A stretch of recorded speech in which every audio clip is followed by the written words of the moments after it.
अस्सलाम वालेकुम नाज़रीन, गुफ्तार चैनल पर प्रोग्राम अगला कदम में मैं हूं सैमा कादिर और मेरे साथ हैं सलमान खान।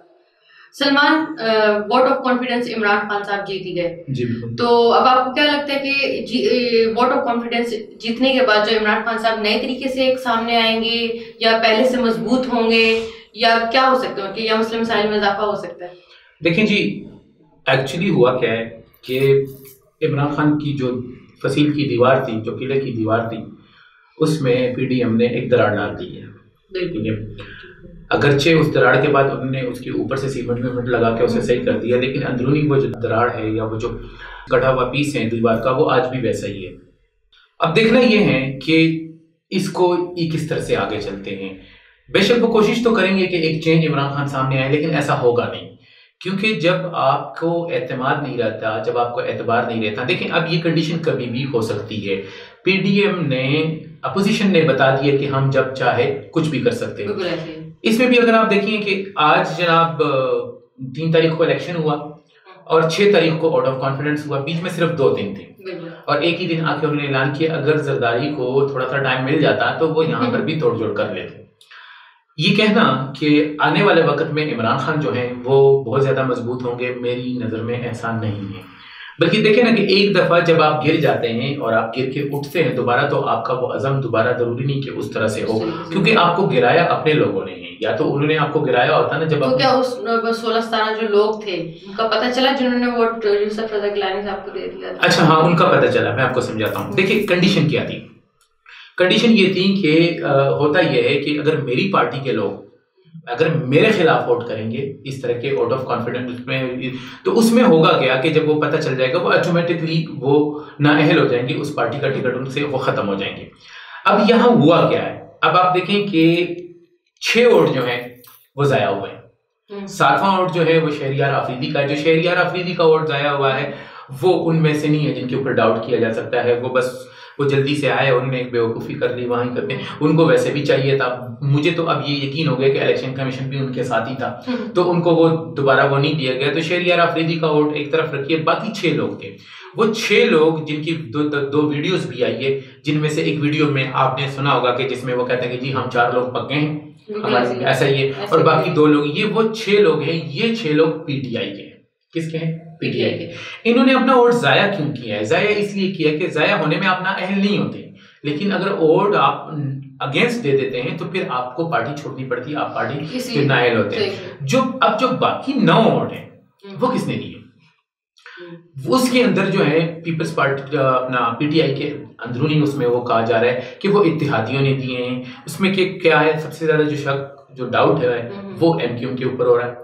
एक उसका भी है, आमिर लियाकत का वोट भी है। आमिर लियाकत ने भी, ठीक है ना, इधर आके तो उन्होंने कसीदे पढ़ लिए, इमरान खान की बहुत तारीफ करनी, लेकिन मुझे लगता नहीं आमिर लियाकत के इतनी तारीफ के बाद इमरान खान उनको वजीर बना देंगे।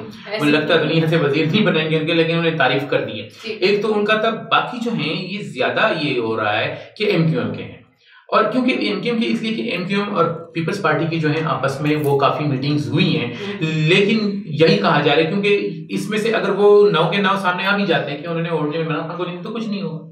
ठीक है, वो अपनी पार्टी, पीपल्स पार्टी और एमक्यूएम वैसे भी तो साथ ही तो रहे हैं। नहीं, सिंध में तो उनका इख्तिलाफ है क्योंकि सिंध में पीपल्स पार्टी की टक्कर की जो है वो एमक्यूएम ही है, ऐसे ही लेकिन ये है कि यहाँ पे इसी वजह से सब पीडीएम में मिले हुए। हाँ, तो सब पीडीएम में मिले हुए, लेकिन नहीं, पीडीएम पे नहीं। देखें, आपने देखा कि आउट ऑफ कॉन्फिडेंस के बाद जो खालिद मकबूल सदीकी साहब की जो वो थी, उन्होंने कहा जी पहले तो हम बंद कमरों में अपनी डिमांड्स इमरान खान को बताते थे, हम खुलेआम बताएंगे, हमारी जो है डिमांड्स पूरी की जाए। अब उन्होंने खुल के कहना शुरू कर दिया, फहमीदा मिर्जा ने भी कह दिया और सारों ने कह दिया। मेरे ख्याल के मुताबिक और जो पीटीआई के लोगों से भी जो पता चल रहा है, ये जो वोट अगेंस्ट डले हैं ये पीटीआई के नहीं थे। पीटीआई के वोट जो है वो जाया हुए हैं, और जो अगेंस्ट डले हैं वो वोट जो है वो इत्तेहादियों के, और इत्तेहादियों में एमक्यूएम भी, एमक्यूएम के साथ काफ लीग का भी हो सकता है। अब आप देखें कि ये किसके हैं, ये तो इनको पता है, एजेंसीज को पता है कि ये किसके हैं। और देखें, दूसरी बात ये कि अगर आपके अपनी पार्टी के लोग हैं, चले इनको कहा जा सकता है, लेकिन आप एमक्यूएम के ऊपर तो नहीं ना रियलाइज कर सकते कि कल एमक्यूएम आपको दोबारा वोट देगा। अगर एमक्यूएम के सारे मुतालिबात तो पाकिस्तान पीपल्स पार्टी मान लेती है कि ठीक है जी हम आपको ये भी देंगे वो भी देंगे, तो वो खुल के सामने आ सकती है, क्योंकि एमक्यूएम को इतना कोई इख्तिलाफ नहीं है। आपने माजी में भी देखा है कि MQM इमरान खान की आपस में नहीं बनती थी। जब MQM पाकिस्तान नहीं थी तो जितना इमरान खान MQM के खिलाफ बोलते थे शायद कोई नहीं बोलता था इल्ताफ हुसैन के बाद। लेकिन चलो अब वो MQM जो है ना वो डिवाइड हो गई, MQM लंदन में और MQM पाकिस्तान में। तो पाकिस्तान बाद में इन लोगों ने यही समझा कि इस वक्त हुकूमत का साथ दिया जाए, क्योंकि जो है पार्टी को काफी दचका पहुंचा था इल्ताफ हुसैन के बाद कुछ भी था। अब कंडीशन यही है कि जी वोट जो है ये उनके इत्तेहादियों के थे, जो कि किसको पड़े, यूसुफ रजा गिलानी को। और वो वोट जो इन्होंने इसको दिए, क्या नाम है, जो जाया हुए हैं, वो सारे के सारे PTI के हैं। ये तो कंफर्म हो गया कि जो यूसुफ रजा गिलानी को पड़े हैं वो इत्तेहादियों के हैं, और जो इसको पड़े हैं वो PTI के, जो जाया हुए वो PTI के। अच्छा, अब 13 मार्च को जो है वो चेयरपर्सन का इलेक्शन है जी, बिल्कुल। ये बहुत जबरदस्त है। मैं इधर एक घूंट चाय का ले लो, फिर मैं आपको बताता हूँ। वो बड़ी जबरदस्त गेम बनेगी। देखें, अगर MQM के वहां पे 3 वो है, यू कैन से दैट के सेनेटर 3 हैं MQM के, 47 जो हैं वो बनते हैं किसके, PDM के, अपोजिशन के, और 53 इनके हैं। अगर ये 3 उस तरफ चले जाते हैं तो 50-50 बराबर हो जाता है। और अब जो बिलावल साहब ने एक और थ्रेट दिया है, उन्हें कि जी पंजाब को बचाएं। तो पंजाब को कैसे बचाएंगे? देखिए प्रॉब्लम क्या हो रही है, किसी भी जगह पे, ना पंजाब में ना कौमी असम्बली में PTI की अक्सरियत नहीं है। PTI के वहां पे जो है अरकान जो है वो 157 है नेशनल असेंबली में। तो 157 में से अगर ये सारे निकल जाते हैं तो आप तो कुछ भी नहीं कर सकते। वो देखिए, शुरू में अगर आपको याद हो तो जब ये इलेक्शन खत्म हुआ था तो फजलुर रहमान ने बड़ी भागदौड़ की थी। फजलुर रहमान का और इनका ये ख्याल था, अच्छा जही था, और ये लोग ये कह रहे थे कि जनाब सब मिलकर एक मखलूत हुकूमत बनाते हैं जिसमें सारी पार्टियां हो और एक PTI जो उसमें हो। लेकिन उस वक्त भी पीपल्स पार्टी ने साथ नहीं दिया था, क्योंकि पीपल्स पार्टी को पता था ये इत्तेहाद ज्यादा देर तक नहीं चलेगा, और क्योंकि सबसे ज्यादा जो वोट थे वो डेफिनेटली उस वक्त नून लीग के थे। तो लीडर ऑफ द हाउस यानी प्राइम मिनिस्टर तो नून लीग का बनना था, इस पे भी झगड़ा होना था, लेकिन उस वक्त नहीं हुआ। लेकिन बाद में ये उसी वक्त से खदशा था कि ये कभी भी हो सकता है। अब आपने देखें, सादिक संजरानी को उतार रहे हैं। सादिक संजरानी को हुकूमत कह रही है कि वो दोबारा हमारे के चेयरमैन ऑफ सेनेट होंगे। दूसरी तरफ यूसुफ रजा गिलानी है। तो मैंने पहले भी प्रोग्राम में कहा था कि पहले उन्होंने 15-20 बंदे इनके तोड़ दिए, अभी तो उनको सिर्फ 4 बंदे चाहिए। तो लेकिन ये होगा किस सूरत में? ये होगा इसी सूरत में कि MQM और काफ लीग को, अब देखें वो पीपल्स पार्टी जो है काफ लीग को क्या ऑफर कर रही है, वो चौधरी परवेज इलाही को ये ऑफर कर रही है कि हम आपको पंजाब का वजीर आला बना देते हैं। और आप देखिए, आप मुझे ये बताएं, पंजाब के अंदर इलेक्शन नहीं हुआ सेनेट का, वहां पे डिवाइड हुआ, पे उन्होंने 5 आपके 5 मेरे और 1 उनका। ये सारी मसलहत किसने की है? परवेज इलाही साहब ने। किससे की है? शहबाज शरीफ से और उनके साथ जाके। अगर कल को शहबाज शरीफ और इन लोगों ने परवेज इलाही की बात मानी है तो आज हो सकता है परवेज इलाही की बात माने। मैं तो पिछले प्रोग्राम में भी यही कहा था, अभी भी यही कहा था कि इमरान खान को जो जिस टीम के साथ वो चल रहे हैं वो इतनी मजबूत टीम से नहीं है, उसे विथड्रॉ कर लेना चाहिए, असम्बलियां तहवील कर ले। ये बहुत देर तक नहीं चलेगा। अब ये यही होगा। अभी देखिए लॉन्ग मार्च होगा, लॉन्ग मार्च के बाद वो फिर तोड़ जोड़ करेंगे, पंजाब की तरफ आएंगे, और इसके इमरान खान के ये 2-2.5 साल जो बाकी रह गए ये भी ऐसे गुजर जाएंगे, और जो काम है उसकी तरफ तवज्जो नहीं होगी, महंगाई की तरफ तवज्जो नहीं होगी, आपकी जो एक्टिविटीज हैं कि आप मुल्क के लिए, कौम के लिए, गरीबों के लिए कुछ करें, वो इसी में टाइम लग जाएगा। दूसरा जो मैंने इमरान खान को एक मेरी तरफ से और मेरे जहन में यही है, वो ये कि जनाब 3 साल हो गए हम सुन रहे हैं ये चोर है, ये डाकू है, हाँ जी, इसी में गुजर गए, अब इसको छोड़ दें।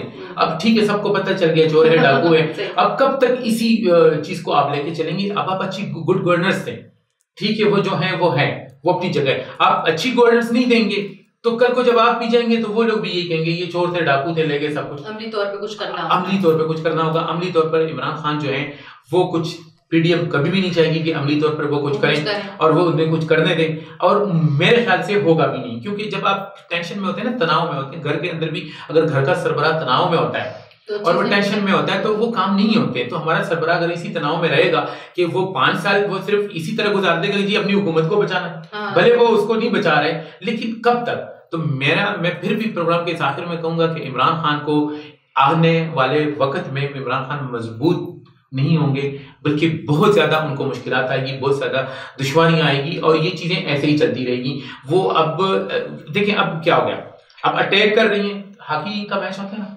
ठीक है ना। हॉकी के मैच में क्या होता है, एक टीम जो है ना वो अटैक करती है, एक डिफेंस करती है। तो हारता आखिर में कौन है? डिफेंस करने वाला। अटैक करने वाला तो नहीं हार सकता ना। पीडीएम अटैक पे अटैक करी जा रही है, इमरान खान कब तक डिफेंस करेगा? हो सकता है कि वो जो 70वें मिनट से पहले एक आध गोल हो जाए तो गया, गोल खत्म। तो ये है कि इमरान खान को दोबारा से मेरे कि असम्बली तहलील कर ले। अगर नहीं करते तो मेरे ख्याल से रिजाइन कर दें और जो है हेड ऑफ द पार्लियामेंट जो है प्राइम मिनिस्टर किसी और को कर ले और कह दें, या फिर जैसे उन्होंने कहा था जी मैं आवाम के पास आऊंगा, आवाम को आके बताएं। ये बात तो सही है कि पीडीएम काम नहीं करने दे रही, अपोजिशन काम नहीं करने दे रही है, ब्यूरोक्रेट्स काम नहीं करने दे रहे हैं, जितनी सिविल सर्विसेज हैं वो सारे खराब है, पुलिस ठीक नहीं है, कोई भी इदारा, इलेक्शन कमीशन का आपने हाल देख लिया। ऐसे हाल में आप क्या काम करेंगे? वो काम करना ही नहीं चाहते। क्योंकि पहले वो काम क्यों करते थे? नवाज शरीफ और शहबाज शरीफ के वक्त या जरदारी के वक्त काम क्यों करते थे? क्योंकि इमरान खान कहते हैं जी इनको बच्चों को सियासत नहीं करने आती थी, लेकिन मैं कहता हूँ इमरान खान को भी नहीं आती। पहले वो काम इसलिए करते थे क्योंकि इदारा आता था मेरी काम दीजिए, वो कहते ठीक है जी यार ये तुम्हारा फायदा है और मुझे ये काम चाहिए, ऑपोजिट में वो ऑपोजिट में कर देते, गिव एंड टेक हो जाता था। इमरान खान साहब कहते नहीं जी फायदा तो कुछ नहीं है, काम तुम्हें करने, तनख्वाह मिल रही है। ओ भाई मुझे ये बताएं, ब्यूरोक्रेट्स तनख्वाह पे काम करते हैं, ये जो यहाँ पे प्राइम मिनिस्टर बनता है तनख्वाह के लिए बनता है। आपको क्या यूसुफ रजा गिलानी जो है वो ये वो लोग हैं जो क्या कहते हैं उसको, सलाह खान के हार अपनी बीवी को दे देते हैं। तो ये क्या आपको, इनको क्या जरूरत है? इनको इस तनख्वाह, एक प्राइम मिनिस्टर की तनख्वाह क्या होती है? 3-3.5 लाख, इससे ज्यादा तो नहीं होती। आपको क्या लगता है कि पाकिस्तान में तनख्वाह के लिए प्राइम मिनिस्टर या एमएनए या वजीर काम करता है? नहीं, माल बनाने के लिए। अब जब आप उसे कहेंगे जी आप माल नहीं बनाएंगे, क्यों नहीं बनाएंगे? मैं नहीं बना रहा हूँ। वो कहे नहीं भाई अब नहीं, मुंह को लग गया है, अब ऐसा नहीं हो सकता, अब माल बनेगा, अब माल बनेगा। आपको पता है मुझे हमजा शरीफ की एक बात याद रही, हमजा शरीफ ने कहा यार मुझे एक बात बताए, करप्शन कहाँ नहीं होती? करप्शन अगर होगी तो काम हो जाए तो बड़ी बात है ना, इस मुल्क में करप्शन तो होनी है। अब आपके यहाँ पे करप्शन भी हो रही है, काम भी नहीं हो रहा। तो इस हुकूमत में क्या हो रहा है? करप्शन भी हो रही है, पहले से ज्यादा हो रही है, काम भी नहीं हो रहा। तो फिर इनसे तो वो अच्छे है ना, करप्शन तो करते काम तो हो रहा है। तो बस ठीक है जी, फिर आप इमरान खान को ये सोचना चाहिए, ठीक है जी इमरान खान की दयानत पे कोई शक नहीं, इमरान खान के वर्क पे कोई शक नहीं, उसकी स्ट्रगल पे कोई शक नहीं, उसकी दयानतदारी पे कोई शक नहीं, लेकिन उस दयानतदारी को चाटना है, समझ आ गई ना, जिससे मुल्क को, आवाम को और गरीब लोगों को फायदा नहीं हो रहा। आप दयानतदार, ये सिस्टम को चेंज करना पड़ेगा। एट द एंड में यही कहूंगा, सिस्टम को चेंज करना पड़ेगा, और सिस्टम को चेंज करने के लिए कोई ऊपर से आएगा तो सिस्टम चेंज होगा, नहीं तो नहीं होगा। चले सलमान, दुआ करते हैं कि जो भी हो हमारे मुल्क के हक में अच्छा हो और बेहतर हो।